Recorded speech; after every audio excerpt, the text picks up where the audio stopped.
I was wrong. I'm not smart. I didn't know the Cowboys were actually, look, yesterday like a pretty good football team. Now, was it helped out by one of the most dynamic defensive linemen in the league getting thrown out before the game really began? Sure. But I think we can all sit there and go like, yeah, it was also helped out by the fact that CeeDee Lamb suddenly forgot how to catch a football for the Cowboys. There's a lot to get to at last night's game, but I didn't think it would be terribly competitive, and it was. And it had everything. That was a fun game. It had everything. It had just enough, like Michael Jordan was there, some comedians were there, some actors. It had just enough of the pomp and circumstance. It had a weather delay, which I feel was more commonplace in college football this time of year. Usually the first couple weeks, there's always a thunderstorm, lightning, games are postponed or delayed or whatever. That happened last night. It had an ejection. It had a big fumble or two. It had a little bit of everything. But, I mean, I was wrong. That was a winnable game by the Cowboys and a well-played game by Dak Prescott. Here's Nick Sirianni, head coach of the Eagles, defending Super Bowl champions, on the errors his team made throughout the game. I want these guys to play with great energy, great tenacity, while doing it within the rules of the game. So we'll address that. And we talked about that obviously at halftime because I felt like, that's a really good offense. And every one of their drives in that first half that resulted in points were all penalties, and now, a PI, which that's different. That's in the heat of the game. Those are going to happen. But I know we had one with Nolan and one with JC, and that creates short fields for an offense. What do you do, Beyer? I mean, to me, with the Jaylen Carter thing, I mean, he had a pre-existing reputation, was one of the reasons he sort of slipped a couple picks in the draft. He's crazy, crazy talented. It does appear, if you watch the video, like, I don't know if he was goaded into it. I mean, if we're honest with ourselves, he shouldn't have been close to the Cowboys huddle, right? Like the ball was 5 yards away. He was supposed to be on the other side of the football. But he wasn't because he was talking ish to the Cowboys before they get ready for their first snap.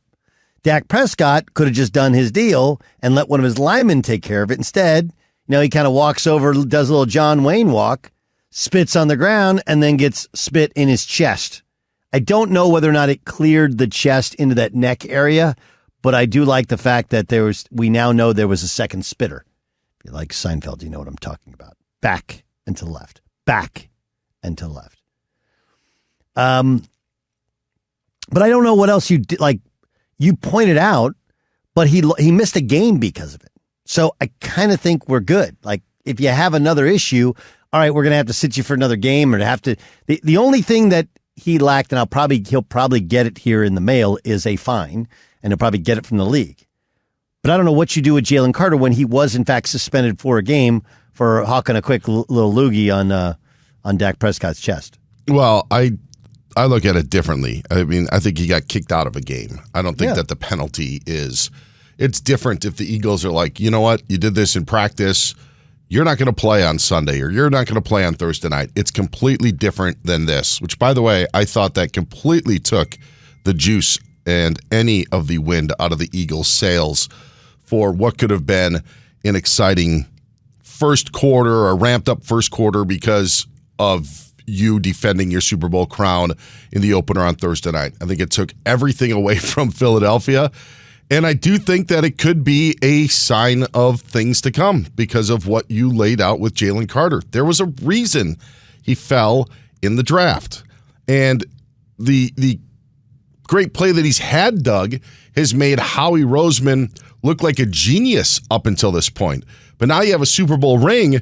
And if it's not Jaylen Carter, are other players also falling victim to this sort of thing of, hey, maybe we don't have to, maybe now it's more about me since we got that ring. I tweeted last night it took 5 seconds for us to hate the Eagles again. Like, that was really quick.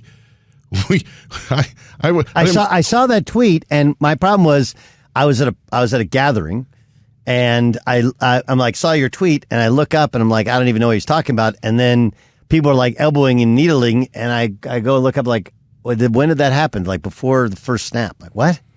Yeah, that was a weird one. So it just tells me like there was nothing that Nick Sirianni or Vic Fangio or Howie Roseman or Jeffrey Lurie or anybody did to have Jaylen Carter, say, grow up in the offseason from the Super Bowl. Him getting kicked out isn't the one-game penalty and move on. I think it's more of, it could be representative of maybe what this is all about with the Philadelphia Eagles. I think that there are pitfalls like this after you win. Does everybody want to get fat and get their own? We shall see. 17 more weeks to play, 16 more games. That was as classic an Eagles win early in the season as you're going to find. Was it 2 years ago? They were like 10-1 to start the season, and we're like, eh. And it seemed like every game was an escape. Yeah. You know? 2023. And then, yeah, that's what that felt like. Cowboys felt like the better team last night. Like if you didn't know that the Eagles won the Super Bowl, if you didn't know they had Saquon, if you didn't know that the Giants had traded away their best defensive player, you'd be like, well, I just watching these two teams. The one with the star in their helmet's probably better. They just made some mistakes and weren't able to capitalize as much. But that's how the Eagles win. And I think the one thing you do caution yourself against, and this sounds like the opposite of coach speak. Do I like to implore more discipline on my team? Sure. But you do in football, you do have to have that edge, right? It's like they want you to block not just to the whistle, but to the end of the whistle, right before they let off the whistle, right? There's just there's a level of aggression. There's a level of energy. There's that magical level, if you will, that you're trying to get to. And you don't want to take it away from Jaylen Carter. But this, as you point out, that tracks. Like anything you read about Jaylen Carter leading up into the NFL, and once he's been in the NFL, is why Howie Roseman took a risk that others weren't willing to take. Here's Brian Schottenheimer after coaching his first game as a head coach with the Dallas Cowboys. Don't worry about CeeDee Lamb. CeeDee's going to be fine. What a great player. Again, this was a team defeat, and we own that. We understand where we can go as a football team. We understand. I love the competition. I thought guys competed their butts off. I thought that was great. But we're all about winning, and we didn't win tonight, and so therefore it's not good enough. Here's the other thing we probably missed on Brian Schottenheimer. Now, first thing is Dak Prescott looked really good and really mobile.